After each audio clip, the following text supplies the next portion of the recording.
The live TV, सच सबसे आगे।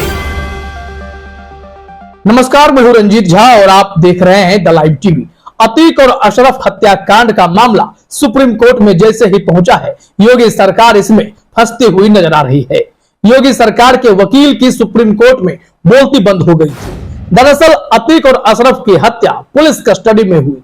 Police उन्हें मेडिकल के लिए ले गई थी और अस्पताल के सामने जय श्री राम बोलने वाले हत्यारों ने उनका काम तमाम कर दिया। सरेआम गोली मार दी, वो भी बिल्कुल नजदीक से। इसके साथ ही कई ऐसे सवाल कौंधने लगे जिसका जवाब अब भी लोग तलाश ही रहे हैं कि आखिर किसने हत्यारों को सूचना दी कि अतीक और अशरफ को मेडिकल के लिए लाया जा रहा है। किसने उन्हें सूचना दी कि इस घटना को अंजाम देना है। आखिर ये प्लानिंग किसकी थी। कई ऐसे सवाल थे और इन सब के जवाब के लिए सीधे सुप्रीम कोर्ट का रुख किया गया और सुप्रीम कोर्ट के पहले सवाल ने ही योगी सरकार के वकीलों की होश उड़ा दिए। इस मामले में योगी सरकार के वकील बगले झांकने लगे। उनसे सुप्रीम कोर्ट ने एक ही तीखा सवाल किया कि आप हमें यह बताइए कि अगर वो बीमार थे तो फिर उन्हें आपने एम्बुलेंस में अस्पताल क्यों नहीं पहुंचाया।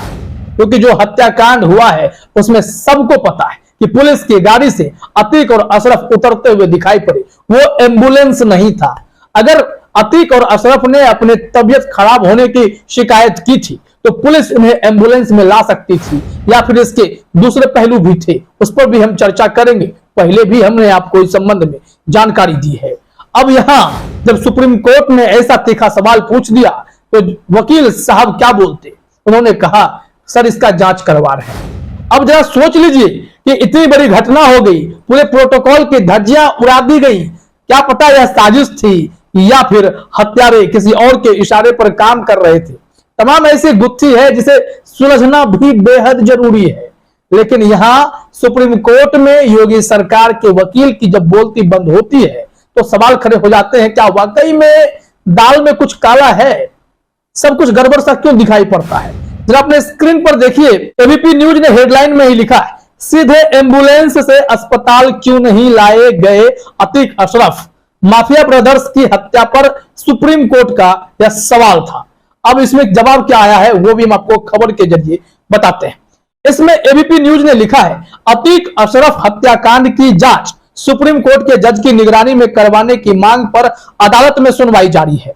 माफिया ब्रदर्स की हत्या पर सुप्रीम कोर्ट ने सवाल पूछा, अतीक अशरफ को सीधे एम्बुलेंस से अस्पताल के अंदर क्यों नहीं लाया गया। इस सवाल के जवाब में कोर्ट में यूपी सरकार की तरफ से मौजूद वकील मुकुल रोहतगी ने कहा, हमने मामले की जांच किए जाने को लेकर एसआईटी बनाई है और हाईकोर्ट के पूर्व जज की निगरानी में आयोग गठित कर मामले की जांच कर रहे हैं। रोहतगी के इस बयान पर याचिकाकर्ता ने बीच में ही टोकते हुए कहा, मैं 2017 से अब तक हुए एनकाउंटर की जांच की भी मांग कर रहा हूं, क्योंकि उत्तर प्रदेश में जिस हिसाब से पुलिस या कार्रवाई शुरू हुई है उसमें अदालती प्रोसीजर साफ दरकिनार कर दिए गए हैं। कोर्ट के कोई काम यहां पर नहीं रह गए। यहां सिर्फ और सिर्फ पुलिस की बंदूकें गरजने लगी हैं। एनकाउंटर कर दिया जा रहा है। अगर एनकाउंटर से भी पार नहीं पाते हैं तो हत्यारे खुद एनकाउंटर करने पहुंच जा रहे हैं। पुलिस कस्टडी में अतीक और अशरफ की हत्या कर दी जाती है, वो भी पुलिस के सामने सब कुछ होता है। पुलिस एक बार भी जवाबी फायरिंग तक नहीं कर पाती है। पुलिस को जरा से भी भनक क्यों नहीं लग पाई कि वो जो हत्यारे हैं बंदूक लेकर बिल्कुल करीब आ गए और पुलिस जहां तमाशबीन बनी खड़ी रही। तो ऐसे हत्याकांड पर साजिश की बू नहीं आएगी तो क्या होगा। अब मामला सुप्रीम कोर्ट में है तो सुप्रीम कोर्ट के इस सवाल ने ही चौंकने पर मजबूर कर दिया है। अस्पताल पुलिस की गाड़ी में किसको लाया जाता है। इस मामले में एबीपी न्यूज ने सुप्रीम कोर्ट के हवाले से ही जानकारी दी है कि कोर्ट ने रोहतगी के इस बयान को रिकॉर्ड में लेते हुए यूपी सरकार से आने वाले 3 हफ्तों के अंदर अतीक अशरफ हत्याकांड की स्टेटस रिपोर्ट दाखिल करने को कहा है।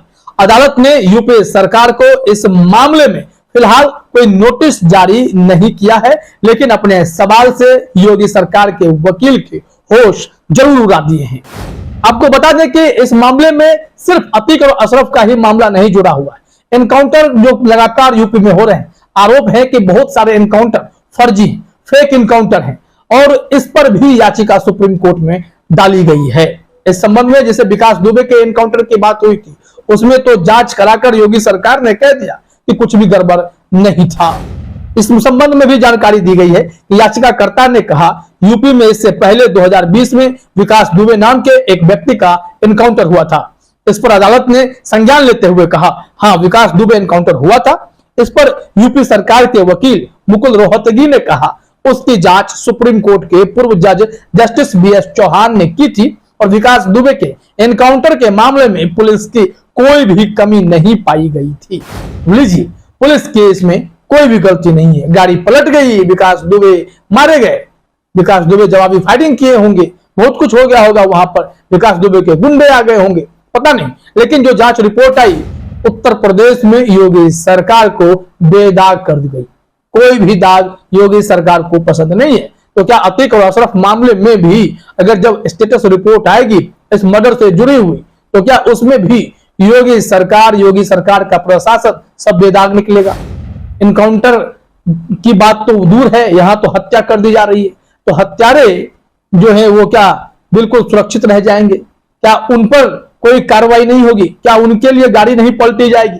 तमाम ऐसे सवाल लोग पूछते हैं, लेकिन मामला अदालत का है, क्योंकि इस घटना के बाद अंतिम सत्य जो है वो अदालत ही है और अदालत से इंसाफ किसी को नहीं मिले तो फिर न्याय व्यवस्था पर लोग कैसे भरोसा कर पाएंगे?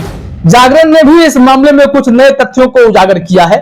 सुप्रीम कोर्ट के सवाल के हिसाब से ही जागरण ने भी लिखा कि सुप्रीम कोर्ट ने कहा कि माफिया भाइयों को ले जा रही गाड़ी के साथ उनकी परेड क्यों कराई जा रही थी। कोर्ट ने कहा कि उनको सीधे एम्बुलेंस से अस्पताल क्यों नहीं ले जाया गया। कोर्ट के सवाल का जवाब देते हुए उत्तर प्रदेश सरकार ने बताया कि उन्होंने इस मामले को देखने के लिए एक आयोग नियुक्त कर दिया है। अब आयोग तय करेगा कि भाई पुलिस की गाड़ी में ले गए थे वो भी सही था या फिर एम्बुलेंस में ले जाते वो ज्यादा सही होता।